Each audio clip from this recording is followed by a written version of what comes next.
Hello, everyone. It's Bill Fairman and Wendy Sweet of Carolina Capital Management. Hope you're doing well.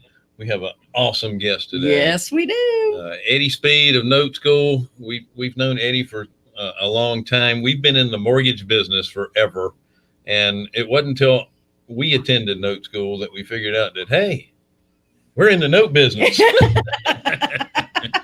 Well, what's funny for me is I had to go 3 times before I figured it all out.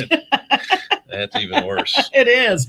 It is. But I'm telling you, I've learned so much from Eddie Speed. It isn't even funny. And not only is he an incredible guru, but he's a great friend, he and his wife. And we love some Eddie Speed for sure. Well, one of the great things about the note space is that it opens up so many different strategies in your real estate investing. Yeah. It's the old adage that if everything is a nail, your only tool is a hammer. That's right. That's right. And we find this just in our business when we have somebody that does single family fix and flips. They'll buy a piece of property, they'll come to us and they'll say, yeah, we're going to build a house here, or we're going to fix this existing house up. And did you see the best, highest and best use for this property yet? You put 4 townhomes here and you're going to triple your money. Yeah. That's right. Well, I didn't look at it that way. That's right. The note space helps open your mind as to all the different opportunities that are available. That's right. In a particular investment strategy. That's right. If it doesn't work with one, it may work with another. Exactly. I tell everybody I know, if you understand notes, any deal that comes across your desk, you can make it happen. Yeah. Absolutely. You can make it happen. So let's see Eddie. Where's his face? It's coming. There it is. Hey. How's it going, Eddie? How are y'all? We're good. Excellent. We're so glad you're here, willing to share with us. I like that picture in your background. Yeah, that's actually my aunt painted that. She was a professional artist, and Wow. believe it or not, it's an oil painting. I learned something about 20 years after I had it, and they have a cover for it.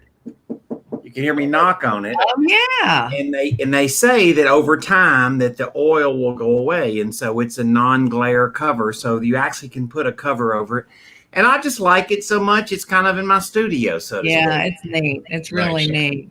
I'm sort of a cowboy, you know that? Sort of. You have a little cowboy experience in your background, just a tad. Yeah.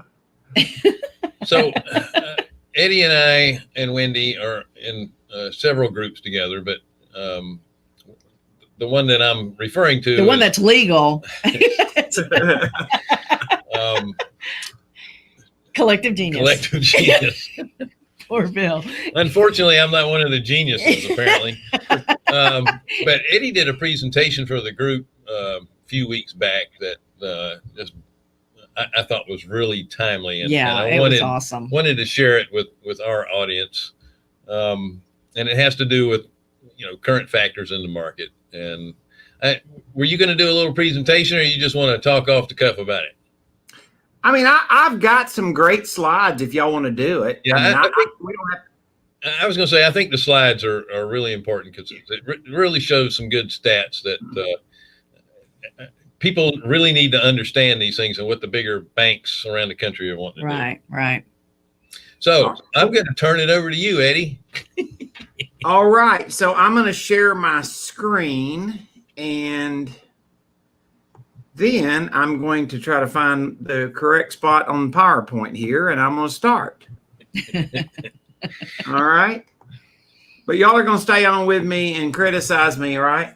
Yeah. Well, yeah, that's what we get joy out of. We throw spitballs at the screen. Well, as you can tell, thank you, Bill and Wendy. We are, my wife and I are very good friends with Bill and Wendy and have been for a long time, and just have really enjoyed them and really all they bring to the industry. And thanks for inviting me. The one thing that I really wanted to do is I'm going to give you some bad news today. Oh, okay. more? But I'm going to tell you that we've never had a warning signal bigger than this one. I started doing this in 1980, and the warning signs are the hurricane warnings are 6 months in advance. right? This is the timeliness of a hurricane today, right? Right. And they got about 4 days normally. The timing for most black swan crisis is not very long. But this black swan is got crazy warning signs and crazy opportunity. If you think nothing's going to happen, I don't know what, after you watch this presentation, I don't know what to say, right? Maybe we're just on a different page.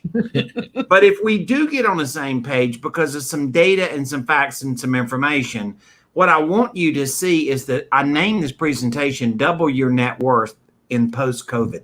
Nice. All right. So, Wendy, I don't have a crystal ball, but I do have a rear view mirror. You know what I'm saying? I know what you're saying. So we're going to talk about a black swan event. And obviously, we're going to talk about black swan events I've lived through. Okay. And I started in the industry in 1980, and interest rates were 20%, and every realtor and home builder thought they were out of business. I came into the business with a different angle, and it was a bonanza, best thing I've ever seen. All right. Sure. So that was a market condition that I knew how to take advantage of, and people, yet I was brand new, 20 years old, and wet behind the ears for sure. But yet I had a strategy and how to work that angle that other people didn't have. I had a piece of information they didn't have, right? Sure. Right. Then come along 1980, and all the banks in Texas and the Southwest went out of business and later formed a government entity just to liquidate all those called the Resolution Trust Corporation, right? And biggest debacle since the Great Depression in Texas and the Southwest. And then in 1998, and Wendy, you probably remember this, you were in the mortgage origination business, and they had started doing Alt-A lending, and all of a sudden overnight it stopped. Right? No more subprime lending, right? And then, of course, the terrible crash in 9/11, right? Right. And then the monster of the mortgage crisis in 2008. And those are all black swan events that, let's just say, I had a front row seat in. And obviously this black swan crisis here, and most people at the moment don't call it a black swan crisis. I had 3 people in my office yesterday. One of them owns a real estate brokerage business, and they sell 600 houses a year. Wow. They also own a loan portfolio in the 8-digit range of equity. Wow. Right, and they spent the day with me, and we talked about some things that I think are significant warning signals and things that I think they significantly need to look at and change. And they're believing every bit of what I'm saying, yet they are telling me about offers they had over the weekend, and somebody made 18 offers. Okay, right. So we all understand we're just in a weird situation. Yep. Right, where everything's hot, and most people in real estate think it's all good. Yep. Bill and Winnie and I, sometimes I see people post stuff on Facebook, and they're fixing to load up with rental properties right now, and I'm going, okay. So anyway, you'll start to know where I'm going. In the end of this, though, this is the greatest window of opportunity I think I may have ever seen. Yep. So there it is. That pretty girl married me. We can't see your screen yet. Oh, well, heck. Critical moment. They were looking at me thinking you were talking about me. I thought she was. Share my screen. At the bottom, share your screen, and then you can actually pick the PowerPoint application if you go one tab over. It shows you your desktop and then go one tab over. And those of you who don't know who that is, that's Ernest Hemingway up there in the corner of our screen. That's funny. Okay, sharing my screen. I clicked share my screen. Now you have to click on, there's 3 tabs at the bottom, even though it doesn't look like it. Pick on the one that says application. 3 tabs at the bottom. Top. Sure. I can't speak. Let's see. That's crazy. I've done. When you click share the screen, a window should pop up. And it does. And then it says window to share my screen. Select this decision, Firefox, allow it, but it doesn't let me allow. Oh, are you on Firefox? Yeah. Firefox does not work with StreamYard. Oh, Do you have Chrome or do you have Chrome? You have Chrome or Chrome? Probably. It just occurred to me that the other one I was going to say doesn't work either.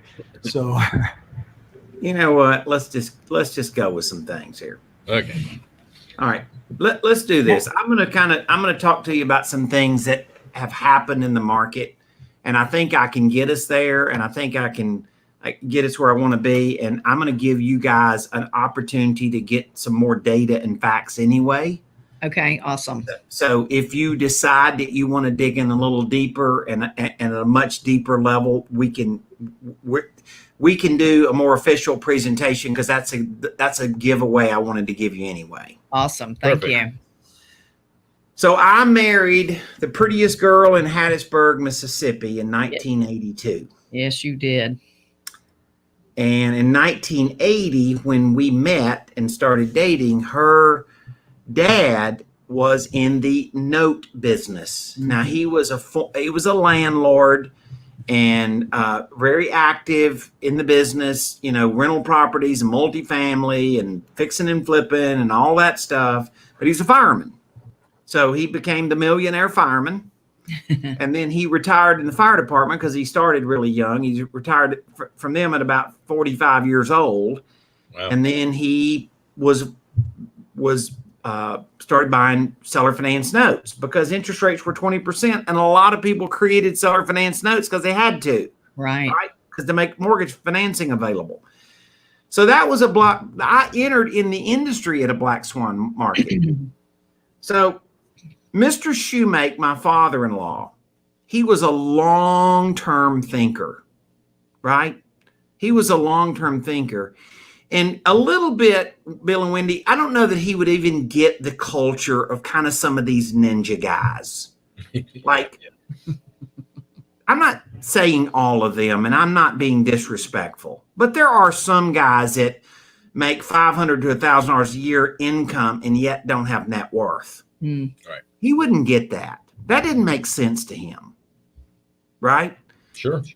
And so he was always about kind of controlling how much money you make today versus how much future wealth you can gain tomorrow. He was all about that, right? So I never will forget, I sat down with him on like my first day to learn anything about the business. Mr. Shoemake wore reading glasses, and he'd wear those reading glasses right down on the end of his nose, Bill. And he kind of had a long forehead anyway. It looked like his forehead was 9 feet long.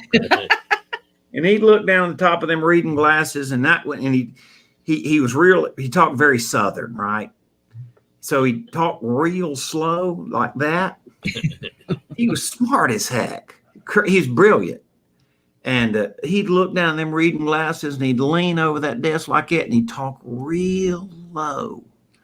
And that's when you knew he was going to say something important. And he said, "You know how to make a lot of money in this business?" And I'm like, "No, Mr. Shoemake. No. Tell me, Mr. Shoemake." And he told me a riddle which was related to buying notes. It's where you buy the whole note, and then you sell the front end of the note, and you can make money today, and then you own the residual income in the note. In other words, that you sell the note, but you just sell a cash flow, like 10 years of a 20-year note. Mm. Buy long, sell short, right? And that's got some crazy math to it. Bill and Wendy have seen it, and they agree with me. But what he was saying is don't just make all your money today. If you're in an opportunistic market, make money today so you can eat and live, but grow wealth. We have harvest markets. Okay? So, Bill and Wendy, we have a market situation that's pretty crazy. In every black swan market I've lived in the past, it was those harvest windows that I doubled my net worth. I'll be perfectly honest with you. I didn't double my net worth in the last 3 years. I mean, I would love to say that I did, but I didn't, right? Now, maybe if I just started in the business 4 years ago, I could have doubled my net worth in 2018, right? So it depends on when I started, but I'm old enough and seasoned enough in the business. I didn't double my net worth. I'm betting my best pair of Texas Cowboy boots that I can double my net worth in 2021. Now, that's a pretty crazy saying, right? That's kind of a crazy thing to say, right? I believe that the market is that big. Now, this sounds crazy because right now, distressed is not even a word, right? People are running with money in both hands. Everything is good, right? And I usually make money when there's something wrong and a big gap has to be filled, right? Yep. All right, so let's do some math, okay? The first math is really critical. The first math is that there are 5 million loans. You got that? Wow. 5 million loans that are sort of suspended in the air. 5 million residential loans. The people aren't making their mortgage payment and the mortgage company isn't chasing them down. That agreement that they have is called a forbearance agreement. It's kind of a frozen place. You got what I'm saying? Yep. Absolutely. In other words, we're not going to mess with you and we're not going to start foreclosure on you. But when that forbearance is over, the jig's up. Meaning that you got to bring the loan current. Right. Okay. Now we can argue whether they're going to have some government program and they're going to do this or that and stuff. But let me just tell you, that's 5 million houses that have a mortgage on it that is in distress and it isn't in inventory yet. Right.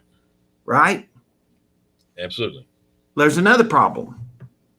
In addition to that, there's 1.9 million loans today, according to the Mortgage Monitor, right, which is a mortgage banker thing. There's 1.9 million loans that are currently 90 days delinquent and not in forbearance. Wow. So we're talking about 7 million loans that are just sort of frozen. But let me just tell you, after being around this old space for 40 years, that is definitely going to be a factor. Agreed. Okay? Good or bad? Well, it depends. It depends. Honestly, it depends on your strategy. Yep. If it surprises you when it happens, let me scold you a little bit in a loving way. Okay? If you're in real estate and you are ignoring these signs because your realtor told you they had 15 offers on a house yesterday, the sun was also shining brightly in South Louisiana 2 days ago. Yeah. You got what I'm saying? Yep. Absolutely. So the hurricane hit this morning, right? And Wendy, you know, I got family all over that part of the world, South Louisiana, Mississippi, you know, all over. My son Hudson, his fiance is from right outside of Lafayette, Louisiana. Wow. Right? They're rice farmers. So understand they're pretty affected.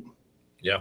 So let me just say, though, they had 4 days to really get ready for this because they don't know exactly where it's going to go and they don't know exactly how strong it's going to be and stuff. We have had more warning signals to get rid of any sins that we need to get rid of right now than there could ever be. Right. Now, Wendy, you're a woman of great faith.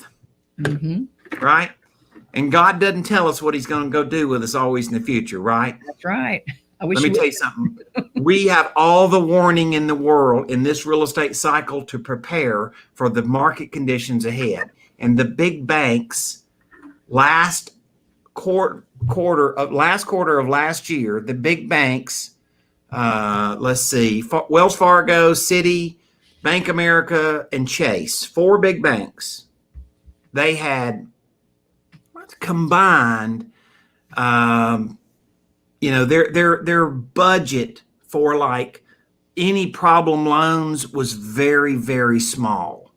Okay, like maybe 100 million For loan loss reserves? loan loss reserves in the 4 biggest banks in America. Hmm. Okay. That's not a lot.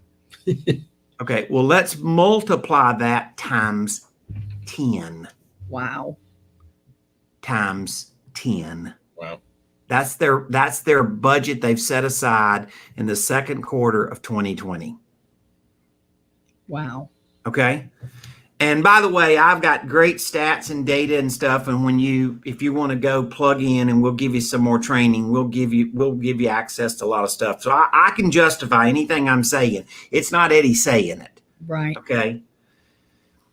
All right. So the other thing is like, where's the market going and who believes what? Now, Wendy and Bill, you and I know we can get around a group of real estate investors, and some of them think that everything's going to be good. In fact, they're dying to go buy the next long-term property hold. Mm-hmm. Right? And there's other people that don't think that's the case. I will tell you this. I'm reading the stats as I'm saying this so I don't misstate it, okay? National Association of Realtors, Mortgage Bankers Association, National Association of Home Builders, CoreLogic, Fannie Mae, and Freddie Mac all say one thing. Decline in real estate values is coming. I said that this morning on film. It doesn't matter. It doesn't matter. Like it could be after it appears to be after the election. Mm-hmm. And they don't all agree on the same percentage, but they all agree on this. Okay. And to take that further, CoreLogic had an article that they wrote that was released a couple of weeks ago, and it's showing where we are this year in June and showing where they project we're going to be next year in June, and it ain't so good. Right. Okay. Now you may not buy into any of this. You're like, oh no, I call my mortgage broker and everything's good. Okay. I believe that this has unveiled the greatest opportunity known to man, because the mortgage industry has already made preparations for things that the real estate industry doesn't seem to have made preparations for. In other words, the mortgage industry is for a bad golfer like me, Bill, they're playing the fade. You know, they know they're going to hit a hook shot, and so they're already playing the fade. They want the ball to go this way, but they're pointing this way to do it. Right? Yeah. You got what I'm saying? Oh yeah. So the idea is the mortgage industry already is anticipating this, and they've made some serious drastic changes in mortgage underwriting to do that. Mm-hmm. Okay. Now, if you want to go do some research, here's a great little website where you can do your own homework. Okay. You ready to write this down, guys? Mm-hmm. It's elliemay.com. And Wendy, I'm sure you're very familiar with Ellie Mae. Yep. Right? elliemay.com/millennial. And there's a little dash in the middle, millennial tracker.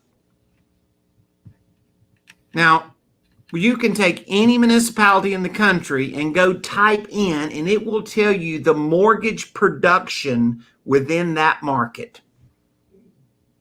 It'll tell you the profile, age, size of the loan to value, type of loan they got in any municipality in the country. What people are surprised to know that I pulled up Dallas-Fort Worth, right? Average loan to value in the last 120 days, Wendy, average loan to value is 84%. Ouch. Okay.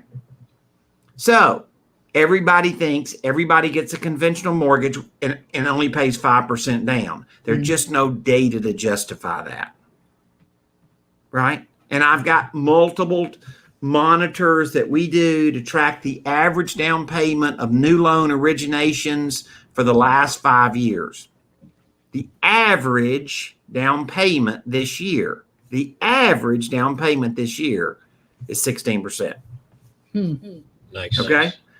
Now, Bill, if I'm owner financing somebody and the traditional mortgage industry has said some people can't get a loan today, and who can get a loan has to have a bigger down payment, doesn't that make the potential of people that are just missed in the mortgage industry, doesn't that make that a lot bigger ball of twine? Oh, absolutely. Okay. So let's talk about mortgage credit tightening. Okay. So the Mortgage Bankers Association, they call this the mortgage credit availability. Okay. Now, if you're like us, I've got an executive team that came from the mortgage banking world and had some fairly significant responsible positions. So they pay attention to what I call the rags, Bill and Wendy, like DS News and Mortgage Report and probably 10 different sources, right? Sure. And they look at stuff literally like on a daily basis. So when the virus came out, all of a sudden, the circle around my office goes, man, the people that could get a mortgage in February and can't get a mortgage in April, that is a crazy number. And it just kept going down and down and down. Now, it's tipped back up a little bit, maybe 3 or 4%. But let me just give you a safe number. This is inside the safe zone. 30% of the people that could get a regular mortgage in February can't get one in August. Wow, that's a big number. That's a big number. Okay? But I see that as a big opportunity. Sure. By the way, our nation is sitting on more cash than it ever has in the history of America. That's because bonds don't pay squat. and it's a big deal. So we had a huge cash position after 2008, right? People were sitting on uninvested funds. You guys used to hear me refer to it as dry cash. Right. Well, that number is even like 15% bigger than it was back then. So we're talking about trillions in undeployed cash.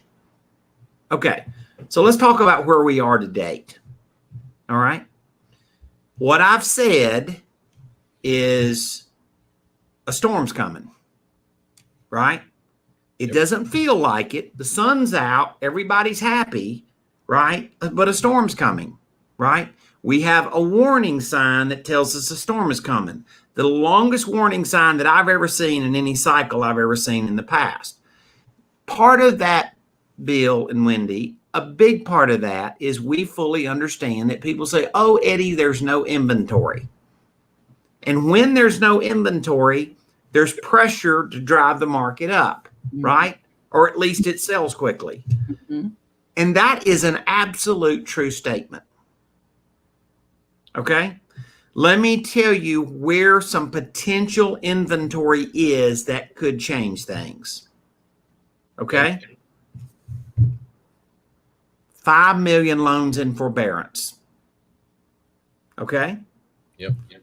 1.9 million loans that are not in forbearance that are currently 90 plus days delinquent. Okay? The person that can't buy a house today because only 70% of the people can qualify for a mortgage. So there's a shortage of credit. Okay? Yep. And here is another variable. There's 18 million residential doors. These are like 1 to 5 units. There's 18 million residential doors that are rentals more than there was in 2010. Wow. Okay. What's the happy factor of people that own rentals? Right? Well, there's some percent are just happy as they can be, and life couldn't be better. Sure. Right? But let's be fair about it. There's a percentage of people that own rentals, even though the property is appreciated in value, their headache factor is gnawing on them. Right. And so this is a little bit wild, Bill and Wendy, but I'm gonna go here today with you, okay? What happens if the market starts showing a tip? What happens to somebody that's an unhappy landlord with equity? They want out, and they're going to sell cheap. And they have equity. Yeah. Mm-hmm. The return on effort isn't what it used to be. Okay. What does this all lead to? Okay, Eddie, you got bad news. I thought you said I was going to double my net worth. I want to get to that part. Right? The idea is this, guys. The reason that real estate investors are successful is because traditional real estate is unsuccessful. There's no other reason for a house buyer to exist. Right? Well, Bill, if every real estate brokerage scenario worked, you could never buy a house at a discount. Mm. Correct. True statement? Yes. Okay. So only thing that real estate investing does is fix the inefficiency that real estate brokerage doesn't fix. Right. Is that a fair statement? Yeah. That's a Okay. true fact. Well, if that's true for real estate investing, how does creative financing fix the inefficiency of traditional lending? Well, number one, it makes credit or the ability to buy a home. You get more availability. And then at the same time, if you need the inventory, you've got the folks that can't stay in those homes any longer. So it kind of fixes itself. So historically, if the real estate market tips, right, and you may say the old man's crazy and there's no way it's going to tip. Okay. All right. Maybe so. By the way, we haven't talked about commercial. Right. Okay. Right. Because that's just that take longer than an hour to unpack. But let me just tell you, that ugly factor is already up on the wall at about 20% reduction. Mm-hmm. I agree there. Mm-hmm. Already. Yeah. And I'm telling people don't buy yet. Mm-hmm. Okay. So, by the way, 2008 is the only cycle that I ever dealt with in the black swan market that I didn't deal with a lot of other assets other than houses. Mm-hmm. So I've always used creative financing for other asset classes. Excuse me. Right. But what happens when there is a crunch like this, and the mortgage industry knows what their delinquency is. So they've already adjusted variables in their business because they already know the bomb's coming. You can't find some guy that runs some gigantic servicing shop that's asleep at the wheel and doesn't realize that this massive amount of loans that are just sort of in the freezer right now, they haven't thawed out yet, so to speak, right? Sure. All right. They're just frozen over there and they are completely aware of the problem, right? But what happens is mortgage tightens up as property becomes in any kind of a stress manner. They just protect themselves, and they tighten up the credit, which loosens up the credit for what I say that seller financing really solves. Mm-hmm. Seller financing fills the gap that conventional lending doesn't fill. True.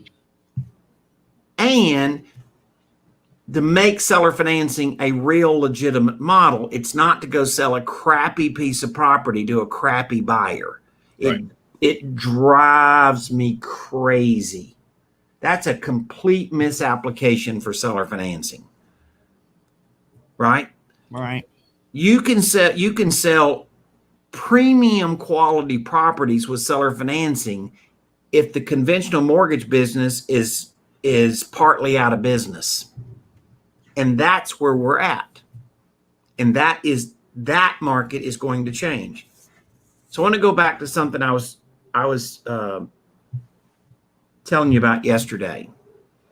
So this guy, these folks are in my office, clearly very sophisticated people, right? Yep. I don't know why they'd come see me, but they did.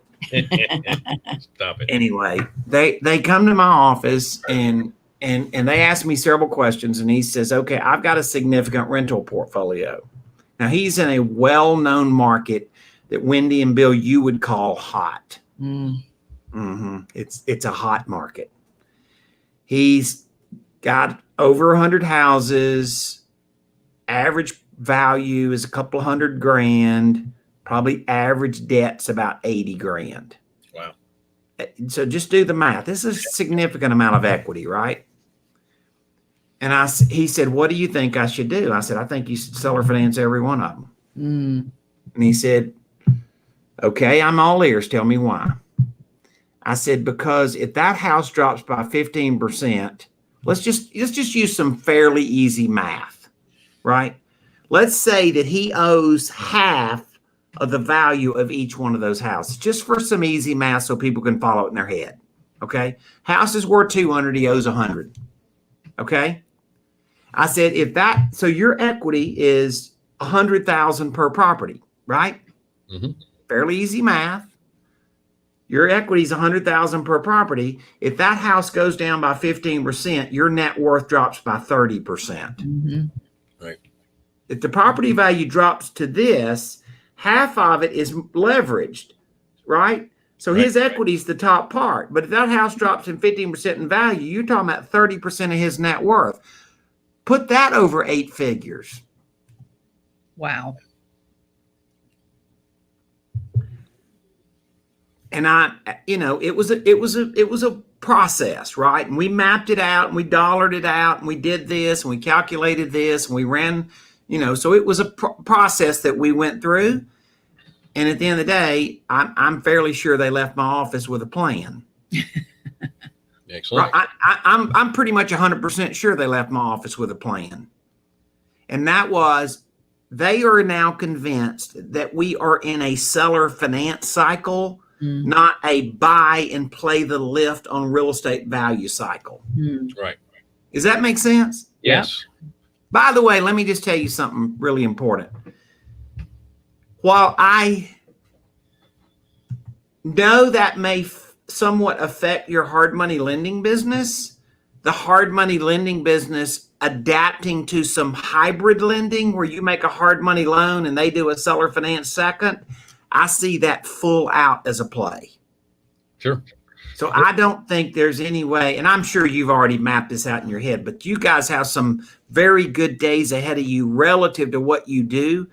But all of us, whether it's what I do or what you do, we're going to have to show people different kind of ways to structure the financing that are just different than what we've kind of gotten used to in the last 5 years. Right. Sure. Fair statement? Absolutely. So are you suggesting that when you're buying these properties that are kind of distressed, because we do have a lot of equity in the properties that let's say they're in forbearance, they can't come up with the additional money, they have a lot of equity. So are you suggesting that most investors try to buy subject to, give them some cash, and then do the seller financing with the existing financing in place? Is that going to be the vast majority of the seller financing?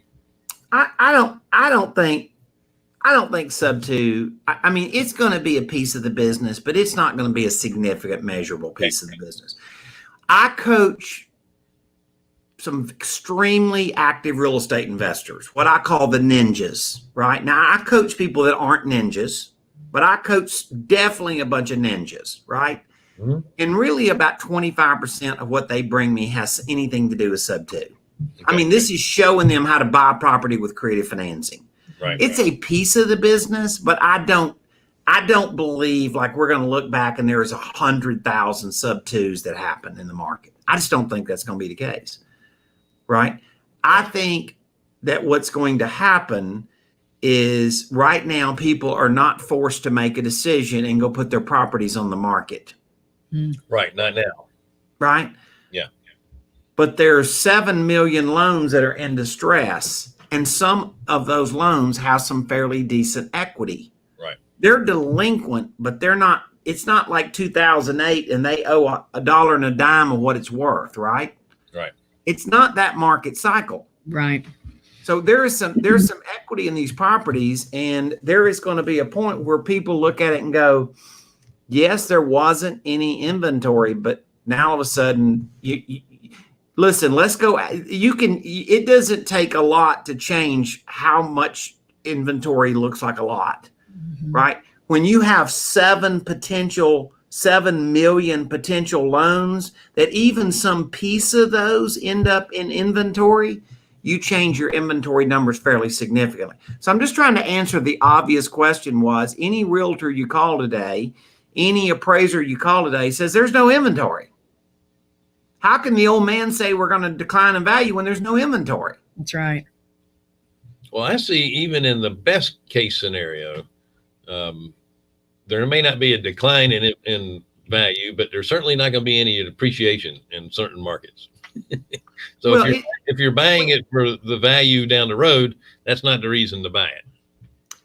Well, and once again, there's two important points that you're bringing there, right? One of which is nothing is going to be nationwide exactly the same. Right.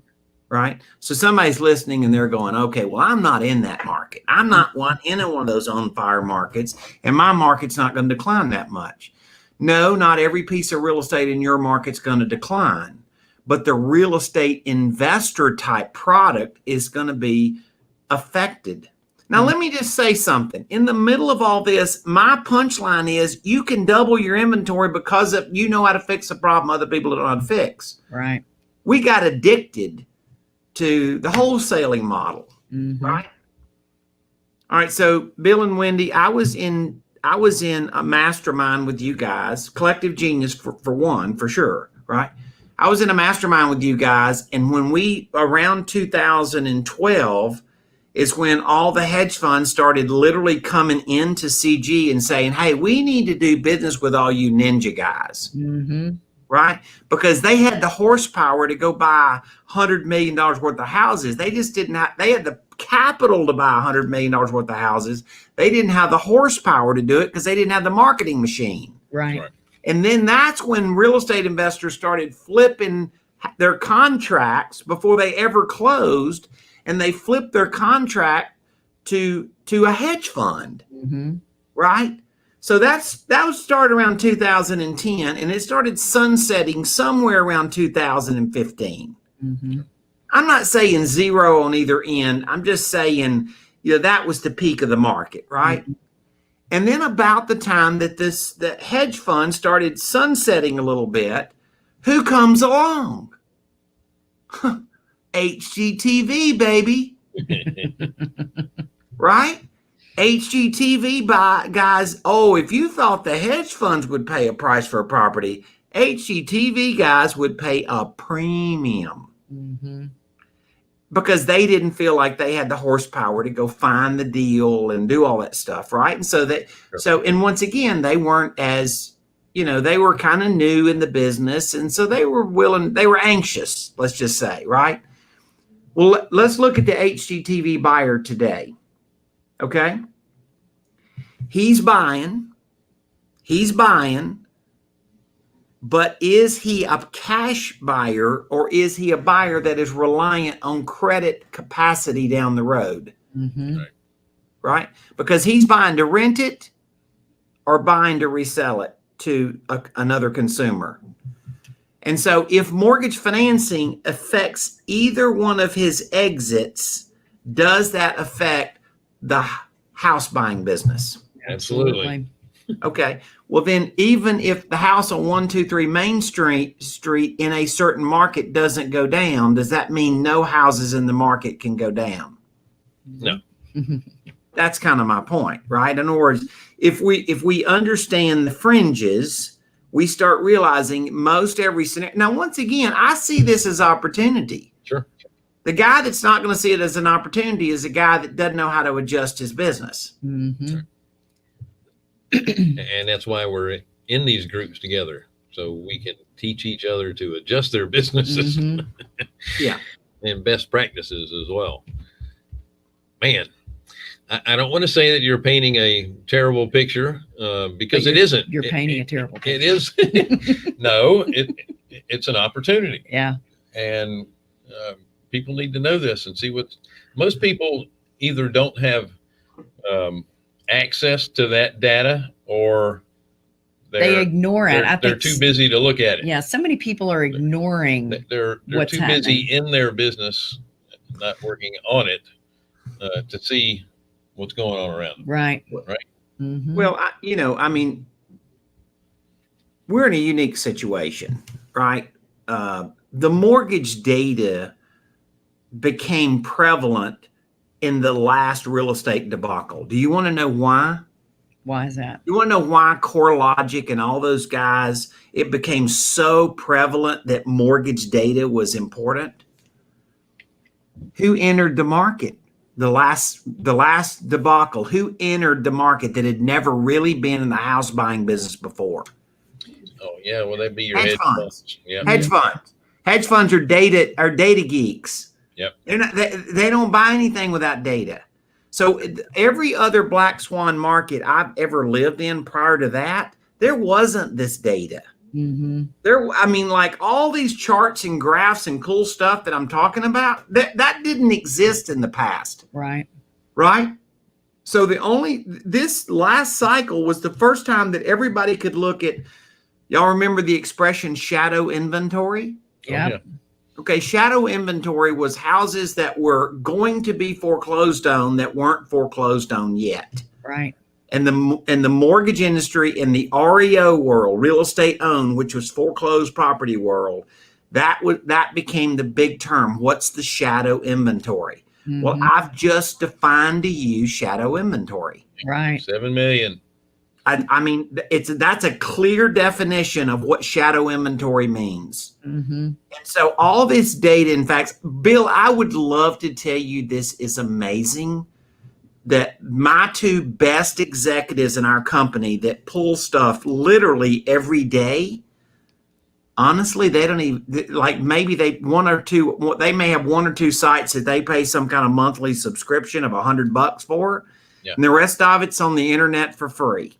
Mm-hmm. It ain't. I'd love to tell you it's brain surgery, and you, man, you just had to be in the inside group to do it. But the truth of the matter is, they're so disciplined to do it because they were both deeply involved, working for some significant big box institutions that worked their way through the last 2008 cycle. So now that's kind of their mindset. Sure. Is that I don't have to guess. All I got to do is look at data that tells me the trend that's doing it. One more interesting question. There's a bank, and I won't name the bank, but there's a bank that is a giant that loans money to mortgage companies, a warehouse lending bank, right? Sure. And one of the top 5 people in that bank, in the division that loans money to the mortgage companies, in other words, that's how a mortgage company makes you a loan, is he had to borrow the money from the bank to do it. Right. It's called a warehouse loan, right? Well, one of the top 5 guys in that whole division happens to be a note school student. Okay? And I have vetted everything I'm saying today I've run it past him. Okay? Because I don't want to get on here and Bill and Wendy come back and say, hey, man, we had somebody reach out that's like really sophisticated and they're really challenging all the stuff Eddie's saying or whatever. And I just want to be careful, right? That I'm not, saying something that's overstating where we are. But here's the truth of the market. And the truth of the market is that he's saying, Eddie, you're 100% reading it right. Now I felt like it is because we spent a lot of time trying to figure it out. We've eliminated a lot of noise that you didn't hear about it too, right? So here's the thing about it. Traditional real estate is not going to do well with any market adjustments. Can we agree on that? Yes. Yep. Yes. Yep. All right. So traditional real estate brokerage, the traditional mortgage industry, they're not going to do well with anything that's that's outside of what they're used to. So who's going to do well when mainstream real estate is kind of confused and doesn't quite know what to do? Well, that's why we're in business in the first place. It was because there was a need that had to be filled. It's always the private companies, the real estate investors that know how to work within their what the market is giving them. Yeah. So two or three things I wanted to make sure that I left your audience with today. Good. By the way, I've got some really good training. If they want to get down and like look at slides and get down to the granular level, I just did a little of a special link where you guys could link on, which was the noteschool.com/get started. Mm-hmm. Okay. So that if somebody leaves here and says, okay, I need to see this closer or whatever, this was more just to allow us to have a conversation today to do it. Two things I want you to leave here with today though, right? Fix any sins you have in your real estate. You got a warning signal as big as my dad would say, as big as a wagon wheel, Wendy. Right? So if you got some properties that are that you need to fix, it'd be a really good time to do that right now. Yeah. Yeah. The second thing is, this is a real consideration for you that have some significant equity in rental properties to redo it. And this is a significant statement to make because some people just don't agree with this. But there are market conditions where the market is overheated and it is the likelihood of a decline in value, according to all the sources that I named, right? According to all the sources I named, a decline in value is a likely scenario. And by the way, right now, you can be a lender to a better quality seller finance candidate than you could have done in the last, who knows how long, 10 years for sure. Mm-hmm. Well, we've been preaching at least for the last 2 months, that if you have, a rental property that you have good equity in, that maybe it's been giving you a little bit of trouble, now's the time to get rid of it. You're going to get top dollar for it. Mm-hmm. Even if it has been making money, you have to look and see what kind of price you can get for it, because there's going to be opportunities coming down the pike that you can take that money and reinvest it and make significantly more. And so we've been beating that drum for a while. I totally agree with you. Fresh horses in the barn. That's what they say, right? Right. Right. You don't want tired horses in the barn when the opportunity comes out. Scott, if you'll do me a favor and put that link to Eddie's that was on the screen into the comment side for me too.